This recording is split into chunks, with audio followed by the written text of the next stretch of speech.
বিসমিল্লাহির রহমানির রহিম। সম্মানিত শ্রোতা, আসসালামু আলাইকুম রহমতুল্লাহ। আজকের আলোচনার বিষয় বন্ধ্যত্ব। বন্ধ্যত্ব নারী পুরুষ উভয়েরই হতে পারে। তো শুরুতে আমরা নারীর বন্ধ্যত্ব নিয়ে আলোচনা করব। মূল আলোচনায় প্রবেশের আগে আপনাদের কাছে আমার একটি ছোট্ট অনুরোধ। আমার এই চ্যানেলটি একেবারেই নতুন। যারা এখনও আমার চ্যানেলটি সাবস্ক্রাইব করেননি তারা অনুগ্রহ করে চ্যানেলটি সাবস্ক্রাইব করে নিন। ভিডিওর নিচের দিকে ডান পাশে লাল কালিতে সাবস্ক্রাইব লেখা অপশনে ক্লিক করুন এবং পাশের বেল আইকনটিতেও ক্লিক করুন। আর যারা সাবস্ক্রাইব ইতিমধ্যে করেছেন তাদেরকে অসংখ্য ধন্যবাদ। সম্মানিত শ্রোতা, তাহলে চলুন আমরা মূল আলোচনায় প্রবেশ করি। আমরা বলছিলাম যে প্রথমে আমরা নারীর বন্ধ্যত্ব নিয়ে আলোচনা করব। নারীর গর্ভধারণের উপযুক্ততার জন্য প্রথম শর্ত হলো তার মাসিক নিয়মিত থাকতে হবে।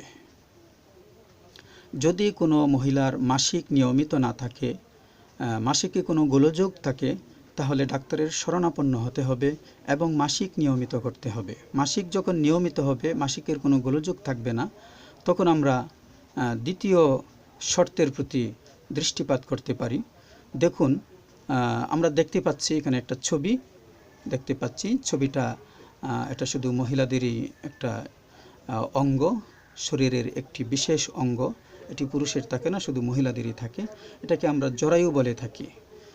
তো জরায়ু বলতে মূলত এই যে অংশটুকু আছে, এটাকে জরায়ু বলে। আর তার নিচের দিকে যেটা আমরা দেখতে পাচ্ছি যে এটাকে যোনিপদ বলে। আর এই যে এখানে আমরা একটি বস্তু দেখতে পাচ্ছি, এই পাশে আছে, আবার এই পাশেও আছে একটা দেখতে পাচ্ছি। এই দুইটাকে ডিম্বাশয় বলে। ডিম্বাশয়ের পাশে এই যে আমরা দেখতে পাচ্ছি হাতের আঙ্গুলের মতো, এই যে এরপরে এই যে এইদিকে একটি নলের মতো দেখতে পাচ্ছি। আবার এই পাশেও একটা আছে, এই যে এখান থেকে নিয়ে এই যে নলের মতো দেখতে পাচ্ছি। এই নালীটাকে ডিম্বনালী বলে। তো এই যে আমি ডিম্বাশয়ের কথা বললাম, এই ডিম্বাশয়ের ভিতরে জন্মগতভাবেই একজন নারীর অসংখ্য ডিম থাকে। তারপর যখন সেই নারীর বয়সপ্রাপ্ত হয়, মাসিক শুরু হয়, তখন প্রতি মাসে একটি করে ডিম্ব এর ভিতরে বড় হতে থাকে। বড় হতে হতে সেটি পরিপক্ক হয়। পরিপক্ক হয়ে গর্ভধারণের উপযুক্ত যে সময়টা আছে নারীর, মাসিক শুরুর 9ম দিন থেকে 19তম দিন পর্যন্ত, সেটা হলো গর্ভধারণের উপযুক্ত সময়। সেই সময়টার কোনো একদিন, কোনো এক সময় এই ওভারি থেকে একটি ডিম্ব বেরিয়ে আসে, পরিপক্ক একটি ডিম্ব বেরিয়ে আসে। চলুন আমরা সেই পরিপক্ক ডিম্বটি কিভাবে বেরিয়ে আসে এটা একটু পর্যবেক্ষণ করি। আপনারা দেখতে পাচ্ছেন এই যে ডিম্বটা, আমি একটু আগে যেটাকে আপনাদেরকে আমি দেখালাম ডিম্বকোষ, এটা এখন বড় আকারে দেখা যাচ্ছে। এটা হলো ডিম্বাশয়। এই ডিম্বাশয়ের ভিতরে ডিম্ব পরিপক্ক হয়। পরিপক্ক যদি হয়, যদি এই ডিম্বাশয়টি উপযুক্ত থাকে, কোনো গোলযোগ না থাকে, কোনো সমস্যা না থাকে, এটা যথাযথ থাকে, সুস্থ থাকে, তাহলে তার ভিতরে একটি ডিম্ব পরিপক্ক হবে। এবং পরিপক্ক হওয়ার পরে ওভুলেশনের সময়, অর্থাৎ গর্ভধারণের উপযুক্ত সময়, এই ডিম্বটা এভাবে এসে বের হয়। তো সম্মানিত শ্রোতা, যদি কোনো নারীর এই ডিম্বাশয়টি যদি যথাযথ না থাকে, সুস্থ না থাকে, তার ভিতরে কোনো গোলযোগ থাকে, তাহলে এই যে ডিম্বটি আমরা দেখতে পাচ্ছি, এই ডিম্বটি পরিপক্ক হবে না। আর যদি পরিপক্ক না হয়, তাহলে ডিম্বাশয় থেকে এই পথে বেরও হবে না। তো যদি কারো এরকম বের না হয়, তাহলে তার ডাক্তারের কাছে যেতে হবে, চিকিৎসা নিতে হবে। উপযুক্ত চিকিৎসা পেলে এই ডিম্বাশয় সঠিকভাবে কাজ করে, যথাযথভাবে কাজ করে সুস্থ হয়ে ওঠে এবং প্রতি মাসে একটি ডিম্ব সেখানে পরিপক্ক হওয়ার সুযোগ লাভ করে। এ হলো দ্বিতীয় স্টেপ। এরপরে আলোচনা তৃতীয় স্টেপে কি প্রয়োজন গর্ভধারণের জন্য। এই যে ডিম্বটি আমরা দেখতে পাচ্ছি, পরিপক্ক ডিম্বাশয় থেকে বেরিয়ে এসছে। এখন এই ডিম্বটি যে ডিম্ব নালী দেখিয়েছিলাম আপনাদেরকে, সেই ডিম্ব নালীতে প্রবেশ করবে। দেখুন কিভাবে ডিম্বটি ডিম্ব নালীতে প্রবেশ করে। এই যে দেখুন ডিম্ব নালীতে সে প্রবেশ করছে, ডিম্ব নালীর কাছে গেছে, আঙ্গুল সদৃশ্য বস্তুগুলো তাকে গ্রহণ করে ভিতরে পাঠিয়ে দিয়েছে। এই যে এখন দেখতেই পাচ্ছেন আপনারা, এই যে ডিম্বটি, পরিপক্ক ডিম্বটি ডিম্বনালীতে প্রবেশ করেছে, প্রবেশ করে ডিম্বনালীর ভিতরের দিয়ে সে গড়িয়ে গড়িয়ে যাচ্ছে জরায়ুর দিকে। তার গন্তব্য হলো জরায়ু, জরায়ুতে সে অবস্থান করবে। সেই জরায়ুর দিকে সে ক্রমে যেতে শুরু করেছে। দেখুন এই যে যাচ্ছে, এই যে দেখুন, এই যে ডিম্ব, এই যে ডিম্বটি, এই ডিম্বটি ডিম্বাশয় থেকে বেরিয়ে ডিম্বনালীতে প্রবেশ করে গড়িয়ে গড়িয়ে যাচ্ছে। এই যে এখানে এসছে, এখন সে এটা তার পথ, এই পথে সে গড়িয়ে গড়িয়ে এইভাবে যে এই হলো তার গন্তব্য। এই গন্তব্যে এসে সে থামবে। তো এই যে ডিম্বটি বের হলো, ডিম্বাশয় থেকে বের হওয়ার পর থেকে তার আয়ুষ্কাল, তার জীবিত থাকার সময় হলো 24 ঘন্টা, 12 থেকে 24 ঘন্টা, 12 থেকে 24 ঘন্টা সে জীবিত থাকবে। 24 ঘন্টা পর, সর্বোচ্চ 24 ঘন্টা পর এই ডিম্বটি মৃত্যুবরণ করবে, তার কার্যকারিতা সে হারিয়ে ফেলবে। তো এই সময়ের মধ্যে, 24 ঘন্টা সময়ের মধ্যে যদি এই পরিপক্ক ডিম্বটি পুরুষের কোনো শুক্রাণুর দেখা পায়, শুক্রাণুর সাথে তার মিলন ঘটে, এই যে পুরুষের শুক্রাণু আমরা এখানে দেখতে পাচ্ছি, পুরুষের বীর্যে লক্ষ লক্ষ শুক্রাণু থাকে। সেই শুক্রাণু যখন এই যোনিপথে প্রবেশ করে জরায়ুতে আসে, জরায়ুতে আসার পর তারা খুব দ্রুত বেগে, দ্রুত গতিতে একটি ডিম্বের খোঁজ করে। তারা যদি জরায়ুতে ডিম্বটিকে না পায়, তাহলে তারা খুব দ্রুত প্রতিযোগিতার মাধ্যমে, পরস্পরের মধ্যে প্রতিযোগিতা অনুষ্ঠিত হয়, প্রতিযোগিতার মাধ্যমে তারা ডিম্ব নালীতেই ঢুকে তারা ডিম্বের খোঁজ করতে থাকে। কার আগে কে ডিম্বের সাথে মিলন ঘটাবে, এই চেষ্টায় তারা প্রতিযোগিতা শুরু করে দেয়। দেখুন সেটা কিভাবে ঘটে। এই যে দেখুন শুক্রাণুগুলো খুব দ্রুত গতিতে যাচ্ছে, এখানে এসে পেল না পেয়ে তারা ডিম্ব নালীর দিকে ঢুকে যাচ্ছে। এই যে দেখুন কার আগে কে যাবে প্রতিযোগিতা করছে, প্রতিযোগিতা করে দেখুন তারা ডিম্বের কাছাকাছি চলে গেছে। এই দেখুন কিভাবে তারা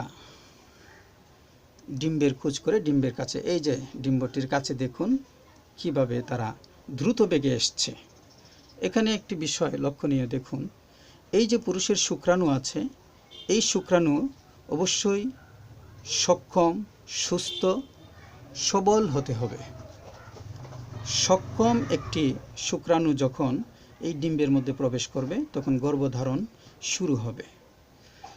এই পরিপক্ক ডিম্বাণু এবং একটি পরিপক্ক, সক্ষম, সুস্থ, সবল শুক্রাণুর মিলন ঘটে এখানে, এটাকে নিষিক্তকরণ বলা হয়, নিষিক্ত হয়, মিলন হয়।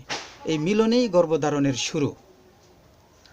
তো দেখুন এখানে কিন্তু অসংখ্য শুক্রাণু আসে এই ডিম্বের সাথে মিলিত হওয়ার জন্য। এখানে আমরা কয়েকটিকে দেখতে পাচ্ছি। এর মধ্যে সর্বপ্রথম যে শুক্রাণুটি ডিম্বের সাথে মিলিত হবে, এই দেখুন কিভাবে একটি শুক্রাণু ডিম্বের ভিতরে যে ঢুকে পড়লো। এই প্রথম যে শুক্রাণুটি ঢুকেছে, এই যে পরিপক্ক ডিম্বের সাথে শুক্রাণুর মিলন ঘটেছে, এই মিলনটাই গর্ভধারণের সূত্রপাত করেছে, গর্ভধারণের সূত্রপাত হয়ে গেল। তো এখন আমরা মহিলাদের ব্যাপারে 3টি বিষয় আমরা জানতে পারলাম। প্রথম, তার মাসিক নিয়মিত থাকতে হবে। তারপর তার ডিম্বাশয় যথাযথ থাকতে হবে, যেন ডিম্বাশয়ের ভিতরে ডিম্বের পরিপক্কতা অর্জন সম্ভব হয়। অতঃপর ডিম্ব সেখান থেকে বেরিয়ে এসে তার ডিম্বনালী দিয়ে এসে জরায়ু পর্যন্ত আসবে। 24 ঘন্টা, সর্বোচ্চ 24 ঘন্টা সময়ের মধ্যে তার একটি পরিপক্ক, সুস্থ, সবল শুক্রাণুর সাথে মিলন ঘটতে হবে। এই 3টা হলো মহিলাদের ক্ষেত্রে 3টি শর্ত।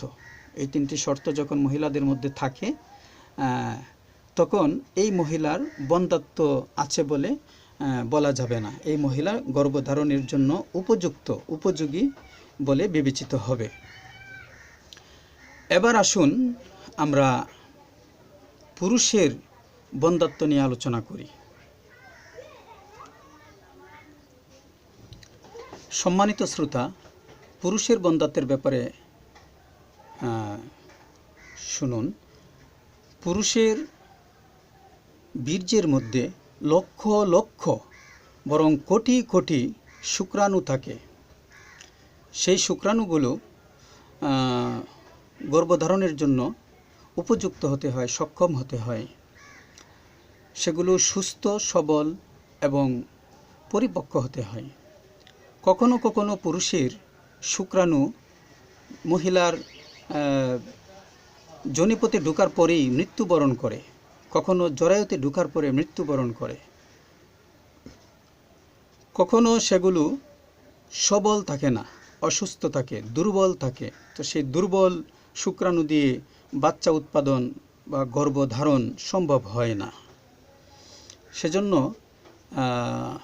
যদি নারীর সব কিছু ঠিকঠাক থাকে, নারীর যে 3টি অবস্থার কথা বললাম, সেই 3টি অবস্থা যদি পাওয়া যায়, ঠিকঠাক থাকে, সুস্থ সবল সঠিক থাকে, যথাযথ থাকে, সেক্ষেত্রে পুরুষের পরীক্ষা নিরীক্ষা করে দেখতে হবে তার শুক্রাণুতে কোনো সমস্যা আছে কিনা।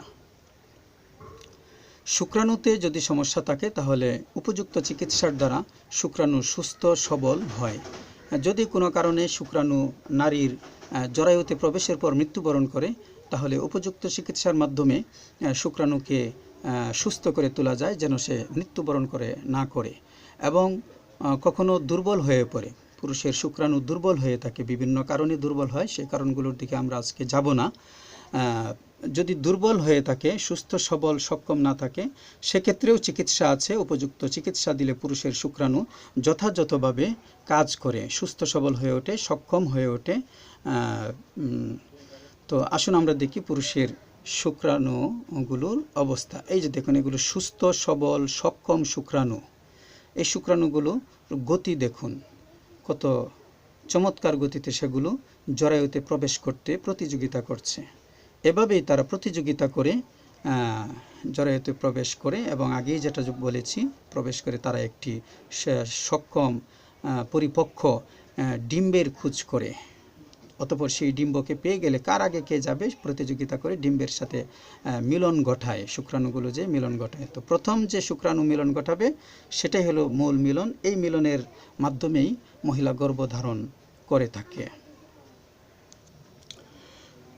পুরুষের কখনো শুক্রাণু উৎপাদনও বন্ধ থাকে। কোনো কোনো কারণে পুরুষের বীর্যে শুক্রের অনুপস্থিতি দেখা যায়, একেবারেই শুক্রাণু থাকেই না। সেক্ষেত্রেও উপযুক্ত চিকিৎসা পেলে শুক্রাণু সৃষ্টি হয়, বীর্যে শুক্রাণু সৃষ্টি হয়। সেক্ষেত্রে উপযুক্ত চিকিৎসা অবশ্যই পুরুষকে গ্রহণ করতে হবে। উপযুক্ত চিকিৎসা গ্রহণ করলে শুক্রাণু উৎপাদন হয়ে পুরুষের বন্ধ্যাত্ব গুছিয়ে ওঠে।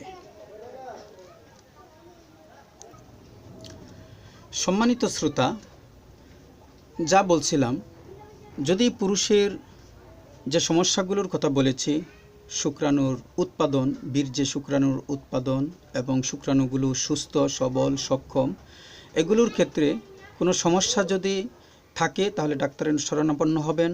উপযুক্ত চিকিৎসায় বীর্যে শুক্রাণুর উৎপাদন, শুক্রাণু সুস্থ সবল থাকা এবং জরায়ুতে শুক্রাণু প্রবেশের পর মৃত্যুবরণ না করা, এই সমস্যাগুলো যখন গুছিয়ে যাবে, যখন এই সমস্যাগুলো আর থাকবে না, এরকম পর্যায়ে একটি সুস্থ সবল সক্ষম শুক্রাণু যখন নারীর পরিপক্ক ডিম্বের সাথে এভাবে যখন নিষিক্ত হবে, মিলন হবে, তখনই গর্ভধারণ শুরু হবে। এই যে দেখুন কিভাবে, এই যে আমরা প্রথম শুক্রাণুটিকে প্রবেশ করতে দেখলাম। এই শুক্রাণুটি যদি সুস্থ সবল সক্ষম হয়ে থাকে, তাহলে অবশ্যই মহিলার গর্ভধারণ শুরু হয়ে গেছে। আর আমরা যেভাবে এখানে লক্ষ্য করলাম যে শুক্রাণুটি যে গতিতে এসছে এবং যে গতিতে এসে ডিম্বের সংস্পর্শ গ্রহণ করেছে এবং ডিম্বের সাথে তার মিলন ঘটিয়েছে, দেখে মনে হচ্ছে শুক্রাণুটি সুস্থ সবল সক্ষম। সুতরাং বলা যেতে পারে এই অবস্থায় মহিলা গর্ভধারণের কাজ শুরু হয়ে গিয়েছে, তার গর্ভধারণ শুরু হয়ে গিয়েছে। তো ভিডিওটি যদি আপনাদের কাছে ভালো লেগে থাকে তাহলে অনুগ্রহপূর্বক একটি লাইক দিবেন এবং প্রিয়জনদের কাছে শেয়ার করবেন। ভিডিওটি অন্য কারো কাজে আসতে পারে এবং কমেন্ট বক্সে মন্তব্য লিখবেন। মন্তব্য লিখে আমাকে আরও পরামর্শ দিবেন কিভাবে ভিডিওটি আরও সুন্দর করা যায় বা অন্য কোনো বিষয় আপনি জানতে চান কিনা, এভাবে আমাকে আরও উৎসাহিত করতে পারেন। তো যাদের বন্ধ্যাত্ব আছে তারা আশা করি ডাক্তারের শরণাপন্ন হয়ে এই ব্যাপারে চিকিৎসা নিয়ে আপনারা বন্ধ্যাত্ব গুছিয়ে গর্ভধারণে সক্ষম হবেন এবং সুন্দর ফুটফুটে একটি বাচ্চার মা বাবা হবেন সেই আশাবাদ ব্যক্ত করে আজকের ভিডিওটি এখানেই শেষ করছি।